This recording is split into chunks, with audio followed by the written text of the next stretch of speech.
তেমনি শক্তি একই, শক্তির ভিন্ন প্রকাশ। তুমি যখন পড়াশোনা করবে তখন সরস্বতীকে দরকার, তুমি যখন পয়সা রোজগার করবে লক্ষ্মীকে দরকার, তুমি যখন রোগ তাড়াবে তখন শীতলাকে দরকার, যখন তুমি যোগ সাধন করবে তখন মনসাকে দরকার। কেন? মনসা যোগিনী, শিব যোগেশ্বর, মহাযোগী শিব না, মহাযোগী। বলে আমরা তো বৈষ্ণব, আমরা কি যোগ সাধনা করব? আমরা তো যোগী। বৈষ্ণবরাও যোগী। যোগ শব্দের অর্থ কি? ভগবানের সঙ্গে যুক্ত করে। বাহ, তোর বেশ মুখস্থ হয়ে গেছিস, ভালো। তাই ভক্তি, যোগ, জ্ঞান, কর্ম, সব ভগবানের সঙ্গে যুক্ত করে। রাস্তাটা আলাদা, কিন্তু গিয়ে সে ওখানে ঢুকছে। এই যোগ কখনো ভাববি না যে ওরা যোগী, ওরা জ্ঞানী, ওরা কর্মী। আমরা কর্মী নই। বৈষ্ণবরা কর্ম করে না। কি বলিস? ওরা কর্ম করো না? সকালে উঠি হাতা খুন্তি নিয়ে দৌড়া দৌড়ি, আমার ধূস কোনো মতে ঠাকুরকে গিরিধারীকে দুটো চাপিয়ে দিয়ে ছুটলো। এটাও তো কর্ম। চন্দন ঘোষী কর্ম নয়, ফুলতুলি কর্ম নয়। যে কর্ম ভগবানের সঙ্গে যুক্ত করে ভক্ত জগৎ, সেই কর্ম করে। আর অন্য জ্ঞান কর্ম পরিহরি মানে বৈষ্ণবরা কোনো কর্মই করবে না, আমার মতো চিত হয়ে খাবে আর ঘুমাবে, এরকম কর্ম নয়। যে কর্ম ভক্তির অনুকূল, আনুকূল্যেন কৃষ্ণাম শিলনং ভক্তির উত্তমা, যে কর্ম ভক্তিকে বাড়িয়ে তোলে সেই কর্ম করবেন। কর্ম ছাড়া কেউ, বিশ্ববিষদে বলেছেন যে কাজ করে ভজন করে সে আলোতে প্রবেশ করে, আর যে কাজ করে না শুধু জপ করে সে অন্ধকারে। বেশ ভালো মজা পেয়েছো না? আমি বৈষ্ণব, কপালে তিলক লাগিয়ে দিলে কোনো কাজ নাই, ঠিক দুপুরবেলা 11টায় বেরো আর 1টায় ঘরে ঢোকো, খবরদার না। বৈষ্ণবদের সমাজের জন্য কাজ নাই, অবদান নাই। আজকে রাধা গোবিন্দনাথের চরিতামৃত আমরা ঘরে ঘরে পড়ি না? বৃন্দাবন দাস ঠাকুর চৈতন্য ভাগবত আমরা দেখি না? কৃষ্ণদাস কবিরাজ চরিতামৃত করলেন, তার ব্যাখ্যা করলেন রাধা গোবিন্দনাথ। আপনাদের এখানকার তো ভাবতে হবে, যে কর্ম করো ভগবত বিষয়ক কর্ম তোমায় করতেই হবে। তুমি রান্না করছো, কর্ম। ফুল গাছ লাগাচ্ছ, কর্ম। তুলসী তুলছ, কর্ম। কাজ তখন করতে হবে। আমরা সবাই যোগী। ভাগবতের 2য় অধ্যায়ে 2য় স্কন্ধে এর উপরে সুন্দর বর্ণনা আছে, যোগ সাধন। আমরা যুক্ত হব। যোগীর চিহ্ন কি? কি চিহ্ন বল দাদা? যোগীর চিহ্ন কি?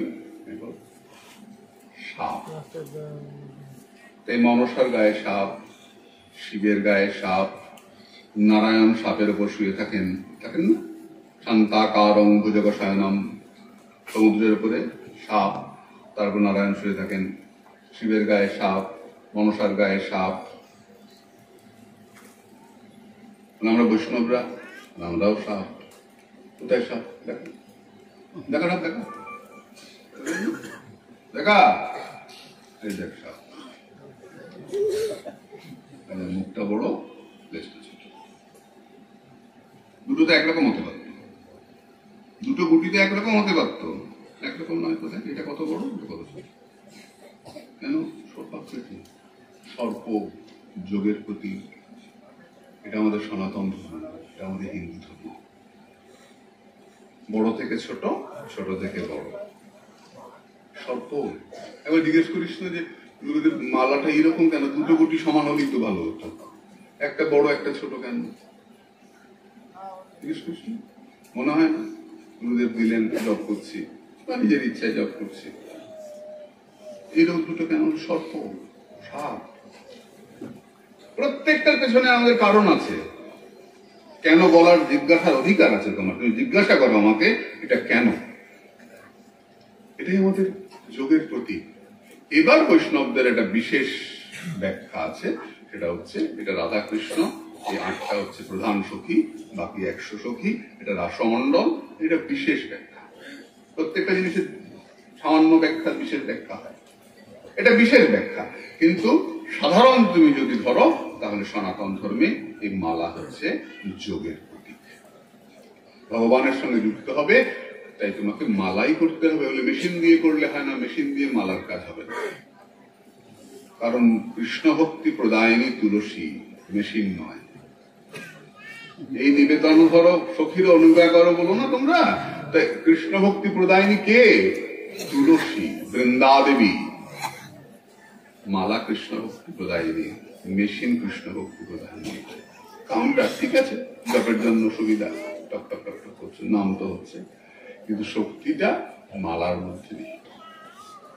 তাই আমাদের হাতে হাতে মালা। একদম প্রথম অবস্থায় কেউ কাউন্টার দিয়ে করে, সমস্যা খারাপ তো না, চলো। তো মায়ের পুজো করতে গেছেন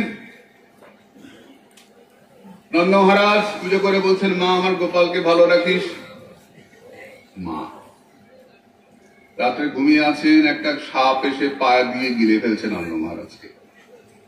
তখন নন্দরাজা ডাকছেন, কানাই কানাই। কানাই ছুটে এলেন, সাপের গায়ে পা লাগালেন। যে চরণ স্পর্শ সুন্দর এক পুরুষ, তার নাম সুদর্শন বিদ্যাধর। ওই সাপ বলে কেন? বলে আমি সাধুদেরকে টিটকারি করেছিলাম। সাধুর অভিসম্পাত করেছিলেন, কিন্তু সাধুর অভিশাপেও জগতের মঙ্গল হয়। নারদের অভিশাপে যেমন নরকবের মণিগ্রীব উদ্ধার হয়েছিল, সাধুদের অভিশাপে আজকে আমি উদ্ধার হয়ে গেলাম, তোমার দর্শন লাভ করে।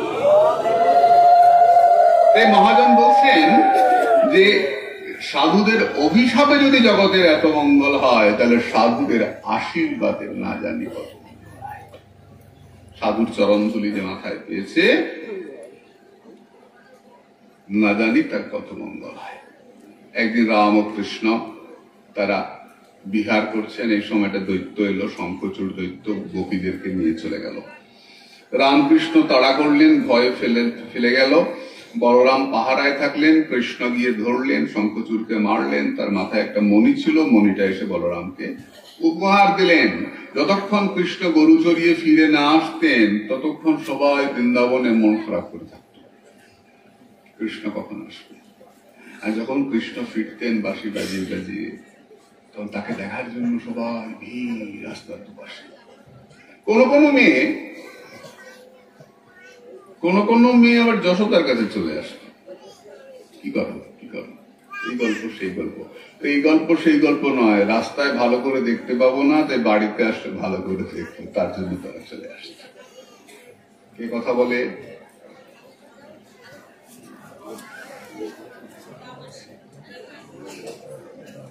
জানি। যেখানে মারলেন সেই গ্রামটার নাম হলো আরিট গ্রাম। সাহেব কাল পর্যন্ত, ইংরেজের শাসনকাল পর্যন্ত আরিট গ্রামে ছিল। পরবর্তীকালে এটা রাধাকুণ্ড শ্যামকুণ্ড হয়েছে। এবং সাধুদের কত বিচক্ষণতা! রঘুনাথ গোস্বামী পাদ এই ৮০ বিঘা জমি কিনে রেখেছিলেন সম্রাট আকবরের কাছ থেকে। তার জন্য আজকে আমরা ওখানে গিয়ে একটুখানি টিকতে পারছি। এখন অবশ্য বাঙালির সংখ্যা অনেক বেড়ে গেছে, নগর কলোনি তৈরি হচ্ছে, কিন্তু আজ থেকে ২৫-৩০ বছর আগে এখন ক্যামেরা হচ্ছে, এটাই সমস্যা। তবু বলি, দিদিওরা জানবেন, এত ভালো ব্যবস্থা ছিল না। যখন রাধাকুণ্ডে কারেন্ট ছিল না, তখন খুব ভালো ব্যবস্থা ছিল না। অনেক ভালো অবস্থা ছিল না, আমরা নিজে দেখেছি। এখন তো অনেকটাই সুন্দর ব্যবস্থা, লাইট আছে, রাস্তা ভালো, থাকার ব্যবস্থা সবই। অত্যাচার ছিল বলেই ফেললাম, তখন বাঙালিদের উপরে অত্যাচার ছিল। এখন যেটা আছে তবু কমেছে, কারণ ইয়েতে পর্ষদে নাকি বলে মিউনিসিপ্যালিটিতে বাঙালি প্রতিনিধি আছে, এরা প্রোটেস্ট করছে, এরা আমাদের অনেক কাজ করছেন, আমি চিনিও তাদেরকে কয়েকজন। ওই জন্য এখন যে কোনো সমস্যা হলেই ধরার একটা ব্যবস্থা আছে। তখন সাধুদের অবস্থা খারাপই ছিল। আমি কম্বল দিতে গেছি, আমাকে বলছেন, সাধু দিয়ে কি করবেন, আপনি এখন দিয়ে যাবেন, পরে তো ওরা এসে ফিরে নিয়ে যাবে। চট পর্যন্ত রাখতে দিত না, ভারী চট যে সাধু গায়ে দিয়ে বসবে এরকম ছিল। চতুর্দিকেই তো দারিদ্র, গরিব, শক্ত গরিব মাটা। তখন তো ফসল একটা হতো না, এখন তো প্রচুর ফসল। রাধাকুণ্ডে ফসলের এভাবে ঢেলে বসো, কোনো হিসাব বোঝাই যায় না আমি বাংলায় আছি না উত্তরপ্রদেশে আছি। এত ফসল, তো ফসলও ছিল। ওই কুদ্রি বলে একটা ফল হয় না, পটলের মতো দেখতে, কুদ্রি বলে, এখানে কি বলে আমি জানি না, কুদ্রি বলে, পটলের মতো দেখতে।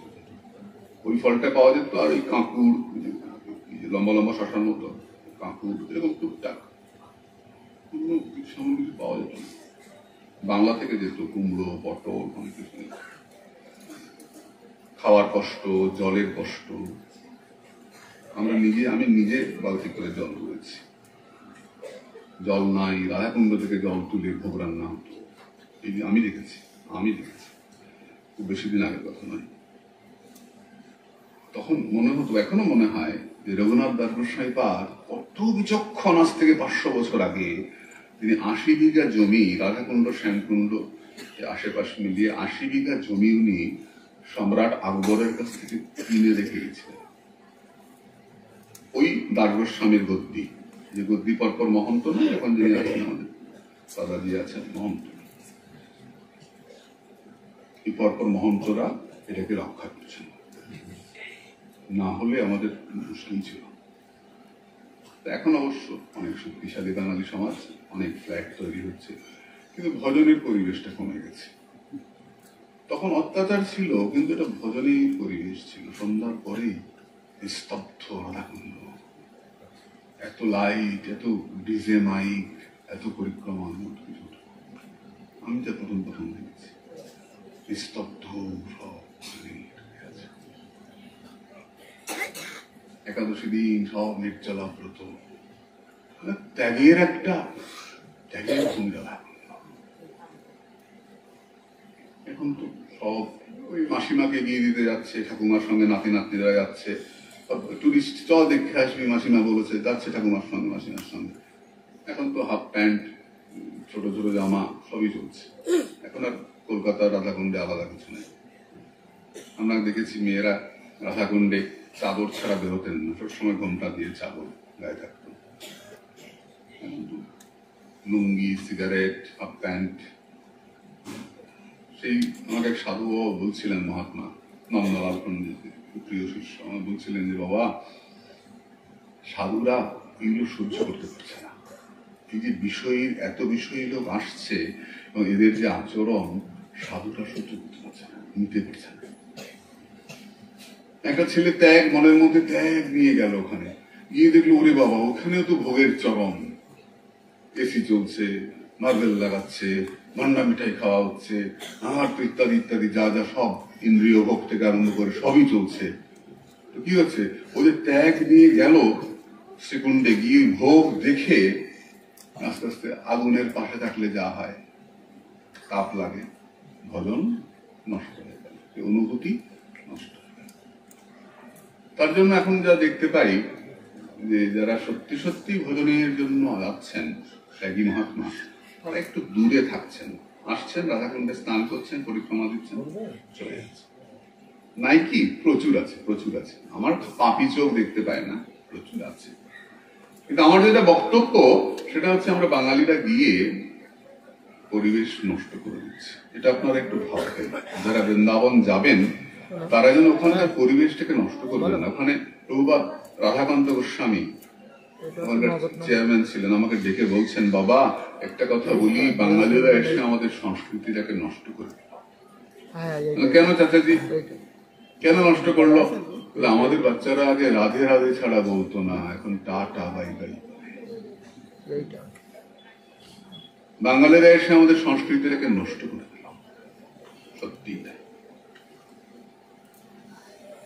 ব্রজের বউয়েরা যখন বেরোয় দেখবে বড় ওড়না, বড় বড় ডাক্তার, শিক্ষিত মেয়েরা সব ওড়না, থাকা শরীর, তারা যাচ্ছে মন্দিরে মন্দিরে ঘুরে, সন্ধ্যা হলে বেরোয় সব। আমাদের বেডরুম না রাস্তা বোঝা খুব মুশকিল, ভাবতে হবে না।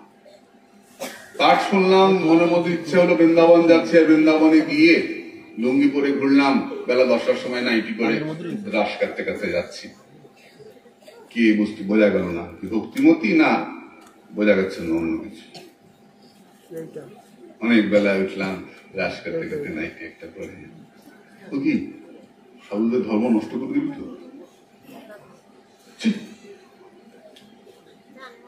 লুঙ্গি পরে ঘুরছে, সিগারেট খাচ্ছে, আড্ডা মারছে, যেও না তুমি, পরিবেশ নষ্ট করো না। আর আমরাও দলে দলে নিয়ে যাই, চল নাতি ঘুরে দেখায়, দেখিয়ে আসবে, নাতি দিয়ে তো একেবারে শেষ করে দিয়ে আসবে। এটা করবেন না। যাদেরকে নিয়ে যাবেন তাদেরকে বলবেন এটা ত্যাগের জায়গা, ত্যাগের ভূমি। এটা চপ কাটলেট খাওয়ার ভূমি নয়, এটা পকোড়া খাওয়ার জায়গা নয়, এটা বিড়ি দাঁড়িয়ে দাঁড়িয়ে বিড়ি খাওয়ার জায়গা নয়। রাত্রিবেলা সঙ্গমে আমি স্নান করতে গেছি, তখন রাত্রি 9:45 দেখি জুতো পরে, চুড়িদার পরে, ফ্রেঞ্চ কাট দাঁড়িয়ে সিগারেট খাচ্ছে বাঙালি। আমার সঙ্গে 2-3-4 ছেলে ছিল, গিয়ে ধরেছে, দৌড়ে তো মানে নর্মালি লেগেই যাবে, দিবি লাগিয়ে 2-4টে দিন, দৌড়ে পালিয়েছে। সাহস, আমরাই যদি আমাদের অপমান করি, আমাদের ধর্মস্থানকে কলুষিত করি, তাহলে অন্যরা ভাবতে হবে না। রাত্রে 9:10 গেছে, কেউ নাই, ফাঁকা হয়ে গেছে, ওখানে দাঁড়িয়ে ঠিক সঙ্গমটার সামনে দাঁড়িয়ে জুতো করে সাহস, ধাক্কা দিয়ে ফেলে দিলে হতে যাবে, সাঁতার কেটে উঠে আয়। এগুলো ভাবতে হবে মা। আমি পাঠের মধ্যে এগুলো বলছি কেন, একসঙ্গে তোমাদের এত লোককে তো পাবো না। যখন আমরা শ্রীকুণ্ডে যাব, তখন আমরা গা ঢেকে যাব, ছেলেরাও পবিত্র ভাবে যাব, ধুতি পরবো গিয়ে। ওই কটা দিন না প্যান্ট নাই পরলাম, লুঙ্গি নাই পরলাম, ওই কটা দিন আমরা ধুতি পরতেই পারি, খালি পায়ে থাকতেই পারি, এমন কিচ্ছু আমি ক্ষতি হয়ে যাবে না। আমরা তো 1 মাস খালি পায়ে থাকি, ওই সমস্যা হয় না তো আমাদের কিছু। কাজে আপনাদের কাছে একান্ত প্রার্থনা, আমরা আডিট গ্রামে ঢুকতে যাচ্ছি রাধাকুণ্ডে, আমরা মনটা রাধে রাধে বলে শ্রীকুণ্ডে যাব। তবে তো পরিক্রমা কৃপা হবে, পরিক্রমায় লোক বাড়ছে। আমি নন্দলাল পণ্ডিত দিকে জিজ্ঞাসা করেছিলাম, শ্রীপাদ নন্দলালজিকে, যে আগের লোক হতো পরিক্রমায়, বলছেন না হতোই না, ওই শীতকালে দিনের বেলা কয়েকটা লোক, আর গরমকালে একটু বেশি, না এত পরিক্রমা হতো না, উৎপাত হতো। পরিক্রমায় লক্ষ লক্ষ লোক দেখেছো না, রাস্তা দিয়ে হাঁটা যায় না। কি মনে করো যে ভক্তি খুব বাড়ছে? ভজনের পরিবেশ পরিক্রমার জন্য নয়, আমার মতো খারাপ লোকের জন্য পরিবেশ নষ্ট হয়ে যাচ্ছে। কৃষ্ণ অরিষ্টাসুরকে মারলেন, রাধারানী বললেন তোমার সঙ্গে আর মিশবো না। কেন? তুমি গো হত্যা করেছ। ওটা তো অসুর, অসুর হোক, গরুর রূপ ধরে এসেছিল, ও গোত্র প্রাপ্ত হয়েছে না, আরোপ হয়েছে। কালকে আমরা দেখেছি সন্দেশ দিয়ে বাবার মূর্তি করলে খাওয়া যাবে না, যেহেতু বাবার মূর্তি। হোক অসুর, যেহেতু গরুর রূপ ধরে এসছে, তোমাকে প্রায়শ্চিত্ত করতে হবে। কি করতে হবে? সর্বতীর্থে স্নান করতে হবে। তীর্থ কাকে বলে? যেখান থেকে পাপ থেকে তরে যাওয়া যায় তার নাম তীর্থ। ধাম কাকে বলে? যেখানে ভগবান প্রকাশিত হন, প্রকট হন, তার নাম ধাম। নবদ্বীপ ধাম, বৃন্দাবন, কাশী, অযোধ্যা ধাম, সব যেখানে ভগবান প্রকাশিত হন, ধাম। বৃন্দাবন ধাম। তোমাকে সর্বতীর্থে স্নান করতে হবে। ভগবান কৃষ্ণ সর্বতীর্থকে আহ্বান করলেন, বা পায়ে গোড়ালি দিয়ে চাপ দিলেন, তৈরি হলো কুণ্ড, বজ্রনাভ কুণ্ড, শ্যামকুণ্ড পরবর্তীতে নাম। সেই কুণ্ডে স্নান করলেন কৃষ্ণ। রাধারানী বললেন যে তোমার কুণ্ডে আমরা কেউ ডুব দেবো না। কেন দেবে না? তোমার কুণ্ডে পাপ ডুবে আছে, গোহত্যা পাপ ডুবে আছে, মিশে আছে জলের মধ্যে। কি করবে? আমরা গোবর্ধন থেকে জল আনবো, জল এনে আমরা রাধা কুণ্ড তৈরি করবো। রাধা কুণ্ড তৈরি করলেন তারা কঙ্কন দিয়ে, নাম হলো কঙ্গন কুণ্ড। একদম নিচে, যেটা তোমরা দেখেছো কিনা আমি জানি না, আমি সরাসরি দেখি নাই, গেছিলাম দেখতে, তখন অনেকটা জল ছিল, 13 ফুট জল। আমার টিকিট চলে আসতে হলো, তারপরে সংস্কারের সময় গেছিলাম, দেখি কঙ্গন কুণ্ডটা দেখি, তাই যাতে রজ পেয়েছি। রাধারানী হাতের চুড়ি দিয়ে সখীরা সবাই মিলে ছোট্ট একটা কুণ্ড, থেকে একটু বড় কুণ্ড তৈরি করে পরবর্তীকালে রাধাকুণ্ড বড় করে তৈরি। হরে কৃষ্ণ। রাধাকুণ্ডে জল নাই, তারা আনবেন মানসী গঙ্গা থেকে, গোবর্ধন থেকে। ভগবান কৃষ্ণ বাঁশি দিয়ে খোঁচা দিলেন, শ্যামকুণ্ডের জল রাধাকুণ্ড ভাসিয়ে দিল। আমরা আনন্দ করে শ্যামকুণ্ড তৈরি করলেন। তারপর এটা মাটি চাপা পড়ে গেল কালক্রমে। সেখানে গিয়ে চৈতন্য মহাপ্রভু ওই ধান খেতে স্নান করলেন হাঁটু জলে, তিলক করলেন কপালে, এবং খানিকটা তিলক মাটি পোটলা করে বেঁধে নিলেন। সেই থেকে আমরা কাউকে রাধাকুণ্ডের মহাত্মারা বিশেষ করে রাধাকুণ্ডের রস দিয়ে তিলক করেন। সাদা তিলক করা যায় না, সাদা তিলকেরই বিধান আছে। হরিভক্তি বিলাসে সাদা তিলকের কথাই বলা আছে। যেহেতু মহাপ্রভু করেছেন, তো কেউ কালো করেন, কেউ সাদা করেন, এটা কোনো সমস্যা নেই। আমি কালো করেছি বলে আমি সাদা করতে পারবো না, এটা ভেবো না। তাহলে আপনি কালো করেন কেন? আমি সাদাই করতাম, ঠিক সাদাই করতাম, কিন্তু পরবর্তীকালে দেখি কি গায়ের রংটা কালো, তো তারপরে সাদা করলে দূর থেকে দেখা যায় সাইনবোর্ডের উপর সাদা লেখা, কালো করলে কত বোঝা যায় না, মিশে মিশে থাকে, তাই না? ওই জন্য কালো করি আগে, সাদা দিলে সাদা করে হলো, কোনো সমস্যা নেই। না এতটা অগ্রসর হলে কালো তিলক, এতটা নাই হলে সাদা তিলক, বাজে কথা। কোথায় লেখা আছে দেখাতো? এসব একদম ভাববে না। তোমার শ্রী গুরুদেব যেমন করেন তুমি করতে পারো, অথবা তোমার রুচি অনুযায়ী তুমি করো না, সমস্যা। তিলকই করে না, তারপর সাদা আর কালো। তিলক করতে লজ্জা পায়। তিলক কেন করব? এই দেবতারা আমাদেরকে রক্ষা করেন, ব্রহ্মা বিষ্ণু মহেশ্বর, এই তিনজন বসেন সর্বাঙ্গে। তারপরে আমরা মন্ত্র উচ্চারণ করি, ললাটে কেশবঙ্ঘায় বলি না, কেশবায় নম, নারায়ণায় নম বলি না। এই সমস্ত দেবতারা আমাদের সর্বাঙ্গে থাকেন, আমাদেরকে রক্ষা করেন। ব্যাস সেটুকু। তিলক মন্ত্র উচ্চারণ করতে হয়। এবং এই সর্বদেব দেহ বন্ধন বলে না, যে দেহ বান্ধা রাখছে, কিছুই না, এইসব মন্ত্র উচ্চারণ করলে দেহ বন্ধন হয়। ভূত প্রেত, অশুভ শক্তি, হ্যাঁ তোরা কি বলিস বাংলায়? নেগেটিভ এনার্জি না, তোরা তো অশুভ শক্তি বললে বুঝবি না। নেগেটিভ এনার্জি, এগুলো আমাদেরকে ক্ষতি করতে পারে না। শুভ শক্তির সঞ্চার হয়, এটা আমাদের দেখা যাবে। আমার শিষ্য আমাকে শ্রদ্ধা করে, এটা দুটি দিল, শ্রদ্ধা করবো? হ্যাঁ বল না, রোজ আমাকে ফুল দিয়ে পূজা করছে, রোজ শ্রদ্ধা করছে আমার, ব্যাপার বল দেখি। তুই করবে? শ্রদ্ধা কর থেকে শ্রাদ্ধ এসছে, তাহলে তুই রোজ শ্রাদ্ধ করবে গুরুদেব এসে? অনুরুদ্ধ কি বলে? মন্ত্র পড়ে শ্রদ্ধা করে যা দেওয়া হয়, মন্ত্র থাকতে হবে সঙ্গে, এবং সেই মন্ত্রটা অবশ্যই বৈদিক মন্ত্র, শাস্ত্রীয় মন্ত্র। মানসাভোগে শ্রাদ্ধীয় মন্ত্র থাকে না। মানসাভোগ আপনার দিতে ইচ্ছা হয় দিন না, ভালো ভালো জিনিস, কাজু কিশমিশ বাড়িতে খেতে পারেন না, ওখানে গেলে খাবেন, খান না, কি সমস্যা? মানসাভোগ তো আর শুধু চিড়ে দিয়ে করলে কেউ খাবে না, তাহলে কি দিয়ে করবো? ভালো ভালো জিনিস না, হ্যাঁ, হেভি ফুড, হেভি ফুড যেটা মনে হয় মানসাভোগ খাবি, খাবে না, কেনা করছে কি জানি সরভেজা, হ্যাঁ, ভালো ভালো জিনিস মালপোয়া টালপোয়া দিয়ে মানসাভোগ দাও না কেন, কি সমস্যা? কিন্তু যদি নিরপেক্ষ শুনতে চাও, তাহলে মন্ত্র যদি উচ্চারিত না হয়, মালসা দিয়ে শ্রাদ্ধ হবে। শ্রাদ্ধীয় মন্ত্র তোমাকে বলতে হবে। তাহলে বৈষ্ণব শ্রাদ্ধটা কি? বৈষ্ণব শ্রাদ্ধ আলাদা কিছু নয়। আবার দেখ অন্য কথায় চলে গেলাম, আমাকে তো অরিষ্টা সুরে আসলে তো অক্রু সংবাদ বলতেই হবে, আমি সংক্ষেপে শেষ করি। বৈষ্ণব শ্রাদ্ধ আর কিছু নয়। আমার বাবা বলেছি না, যমুনার ধাপ দিলেন বলে পড়ে গেলেন, তো পরম বৈষ্ণব। আমরা ছোটবেলার থেকে ভগবানের প্রসাদ খেয়ে বড় হয়েছি। আমার বাবার শ্রাদ্ধ হয়নি।